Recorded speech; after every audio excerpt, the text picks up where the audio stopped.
ಸ್ನೇಹಿತರೆ, ಎಲ್ಲರಿಗೂ ನಮಸ್ಕಾರ. ಕಾವ್ಯ ಯೂಟ್ಯೂಬ್ ಚಾನಲ್ಗೆ ಎಲ್ಲರಿಗೂ ಸ್ವಾಗತ ಕಣ್ರಿ. ಏನಪ್ಪ ಇದು ಅಂತ ಬೆಳಗಿನ ತಿಂಡಿಗೆ ಮಾಡ್ಕೊಳ್ಳಿ ಕ್ಯಾಪ್ಸಿಕಮ್ ರೈಸು. ಟೇಸ್ಟ್ ಅಂತೂ ತುಂಬ ಚೆನ್ನಾಗಿರುತ್ತೆ ಕಣ್ರಿ. ಒಂದು ಸತಿ ಮಾಡಿಕೊಂಡ್ರೆ ಈ ರೆಸಿಪಿ ಮತ್ತೆ ಮತ್ತೆ ಇದೇ ಥರ ರೆಸಿಪಿ ಮಾಡ್ಕೊಳ್ತೀರಾ, ಅಷ್ಟು ರುಚಿಯಾಗಿರುತ್ತೆ. ಯಾಕೆ ಲೇಟ್ ಮಾಡೋದು, ಈಗಲೇ ಮನೇಲಿ ಟ್ರೈ ಮಾಡಿ ಟೇಸ್ಟ್ ನೋಡಿ, ಹಾಗೆ ಹೇಗೆ ಬಂದಿದೆ ಅಂತ ಕಮೆಂಟು, ಲೈಕು, ಶೇರ್ ಮಾಡಿ, ಹಾಗೆ ಸಬ್ಸ್ಕ್ರೈಬ್ ಮಾಡ್ಕೊಳ್ಳಿ. ಈಗ ಬನ್ನಿ ಯಾವ ರೀತಿ ಮಾಡ್ಕೋಬೇಕು ಈ ಕ್ಯಾಪ್ಸಿಕಮ್ ರೈಸ್ ಅಂತ ನೋಡ್ಕೊಳ್ಳೋಣ.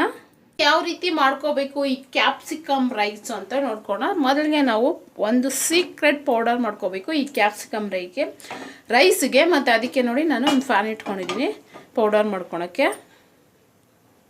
ಈಗ 1 ಟೇಬಲ್ ಸ್ಪೂನ್ ಆಗೋಷ್ಟು ಕಡಲೆಬೇಳೆ, 1 ಟೇಬಲ್ ಸ್ಪೂನ್ ಆಗೋಷ್ಟು ಉದ್ದಿನಬೇಳೆ, 1 ಟೇಬಲ್ ಸ್ಪೂನ್ ಆಗೋಷ್ಟು ಧನಿಯಾ ಕಾಳು, ಮತ್ತು ಚಿಟಿಕೆ ಜೀರಿಗೆ, 1 ಸ್ಪೂನ್ ಆಗೋಷ್ಟು ಎಳ್ಳು. ನಿಮ್ಮ ಹತ್ರ ಹಸಿ ಎಳ್ಳು, ಬಿಳಿ ಎಳ್ಳಿದ್ರು ಅದನ್ನ ಆ್ಯಡ್ ಮಾಡ್ಕೋದು, ಕಪ್ಪೆಳ್ಳಿದ್ರು ಅದನ್ನು ಸೇರಿಸ್ಕೊಳ್ಳಿ. ಖಾರಕ್ಕೆ 1 ಮೆಣಸು ಮತ್ತು ಬಾಡಿಗೆ ಮೆಣಸು ಒಂದೆರಡು, ನಿಮ್ಗೆ ಬೇಕಾದರೆ ಆ್ಯಡ್ ಮಾಡ್ಕೊಳ್ಳಿ, ಇಲ್ಲ ಸ್ಕಿಪ್ ಮಾಡ್ಕೋಬೋದು. ಈಗ ಇದನ್ನ ಯಾವುದೇ ಕಾರಣಕ್ಕೂ ಎಣ್ಣೆ ಹಾಕ್ತಿದ್ರೆ ಡ್ರೈ ರೋಸ್ಟ್ ಮಾಡ್ಕೋಬೇಕು. ನಮಗೆ ಗೋಲ್ಡನ್ ಕಲರ್ ಬರೋವರೆಗೂ ಇದನ್ನ ಚೆನ್ನಾಗಿ ಹುರ್ಕೊಳ್ಳೋಣ. ಈ ಥರ ಹುರಿದು ಕ್ಯಾಪ್ಸಿಕಮ್ ರೈಸ್ ಮಾಡೋದ್ರಿಂದ ಸೂಪರಾಗಿರುತ್ತೆ ಕಣ್ರಿ. ನೀವು ಎಲ್ಲೂ ತಿಂದಿರಲ್ಲ ಈ ಟೇಸ್ಟು, ಅಷ್ಟು ರುಚಿಯಾಗಿರುತ್ತೆ. ಈಗ ನೋಡಿ ಚೆನ್ನಾಗಿ ರೋಸ್ಟ್ ಆಗಿದೆಯಲ್ಲ, ಈಗ ಸ್ಟವ್ ಆಫ್ ಮಾಡ್ಕೊಳ್ಳೋಣ. ನೋಡಿ ಈ ಹುರ್ಕೊಂಡಿರೋ ಕಾಳನ್ನ ಒಂದು ಮಿಕ್ಸಿ ಬೌಲ್ ಸೇರಿಸ್ಕೊಂಡು ಪೌಡರ್ ಮಾಡ್ಕೊಳ್ಳೋಣ.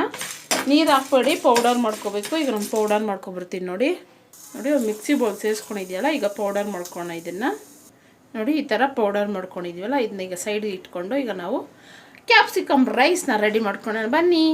ಈಗ ನೋಡಿ ಕ್ಯಾಪ್ಸಿಕಮ್ ರೈಸ್ ಮಾಡ್ಕೊಳೋಕ್ಕೆ ಸ್ಟವ್ ಮೇಲೆ ನಾನು ಬಾಣಲಿ ಇಟ್ಕೊಂಡಿದ್ದೀನಿ. ಒಂದು 2 ಟೇಬಲ್ ಸ್ಪೂನ್ ಆಗೋಷ್ಟು ಎಣ್ಣೆ ಸೇರಿಸ್ಕೊಂಡಿದ್ದೀನಿ. ಈಗ ಸಾಸಿವೆ ಆ್ಯಡ್ ಮಾಡ್ಕೊಳ್ಳಿ. ಈಗ ಸಾಸಿವೆ ಚೆನ್ನಾಗಿ ಚಿಡೀಲಿ. ಈಗ ನೋಡಿ ಸಾಸಿವೆ ಚೆನ್ನಾಗಿ ಚಿಡೀತಾ ಇದೆಯಲ್ಲ, ಈಗ ಸ್ವಲ್ಪ ಇಂಗು ಸೇರಿಸ್ಕೊಳ್ಳೋಣ. ಚಿಟಿಕೆ ಇಂಗು ಸೇರಿಸ್ಕೊಳ್ಳಿ. ಈಗ 1 ಗಡ್ಡೆ ಆಗೋಷ್ಟು ಈರುಳ್ಳಿನ ನಾನು ಸ್ಲೈಸಾಗಿ ಕಟ್ ಮಾಡ್ಕೊಂಡಿದ್ದೀನಿ. ನೀವು ಯಾವ ಥರ ಬೇಕಾದರೂ ಕಟ್ ಮಾಡ್ಕೊಬೋದು. ಹಾಗೆ 1 ಕ್ಯಾಪ್ಸಿಕಮ್ ನೋಡಿ ಅದನ್ನು ಸ್ಲೈಸಾಗಿ ಕಟ್ ಮಾಡ್ಕೊಂಡಿದ್ದೀನಿ ನಾನು. ನೀವು 2 ಹಾಕ್ಕೋಬೋದು, ಇನ್ನೂ ಜಾಸ್ತಿನೂ ಹಾಕ್ಕೋಬೋದು. ನಾನು 1 ಕ್ಯಾಪ್ಸಿಕಮ್ ಆ್ಯಡ್ ಮಾಡ್ಕೊಂಡಿದ್ದೀನಿ. ಈಗ ಚೆನ್ನಾಗಿ ಒಂದು ಅರ್ಧಂಬರ್ಧ ಬೇಯಿಸ್ಬೇಕು. ಈ ಕ್ಯಾಪ್ಸಿಕಮ್ ಜಾಸ್ತಿ ಬೇಯಿಸಿದ್ರೆ ನಮಗೆ ಟೇಸ್ಟ್ ಚೆನ್ನಾಗಿರಲ್ಲ.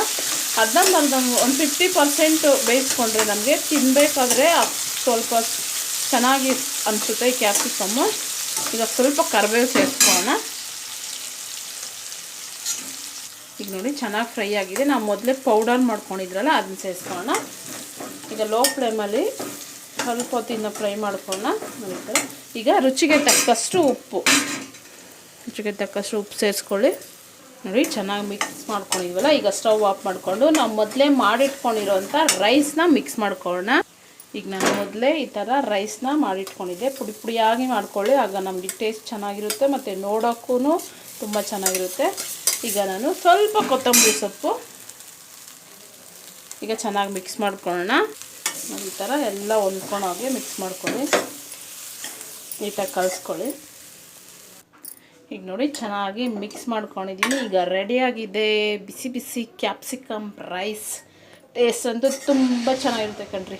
ಬೆಳಗಿನ ತಿಂಡಿಗೆ, ಮಕ್ಕಳ ಲಂಚ್ ಬಾಕ್ಸ್ಗೆ ಈ ಥರ ರೈಸ್ ಮಾಡ್ಕೊಳ್ಳಿ. ಒಂಚೂರು ಬಿಡ್ದಿರೇ ಖಾಲಿ ಮಾಡ್ಕೊಬರ್ತಾರೆ, ಅಷ್ಟು ರುಚಿಯಾಗಿರುತ್ತೆ.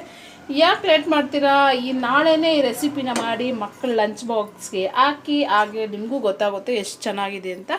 ಈಗ ಫಸ್ಟ್ ಟೈಮ್ ನಾನು ವೀಡಿಯೋ ನೋಡ್ತಾ ಇದ್ದರೆ ಪ್ಲೀಸ್ ಸಬ್ಸ್ಕ್ರೈಬ್ ಮಾಡ್ಕೊಳ್ಳಿ, ಹಾಗೆ ಮೇಲಿರೋ ಬೆಲ್ ಬಟನ್ ಕ್ಲಿಕ್ ಮಾಡಿ, ಲೈಕು, ಶೇರು, ಕಮೆಂಟ್ ಮಾಡಿ. ಈಗ ಬಾಯ್.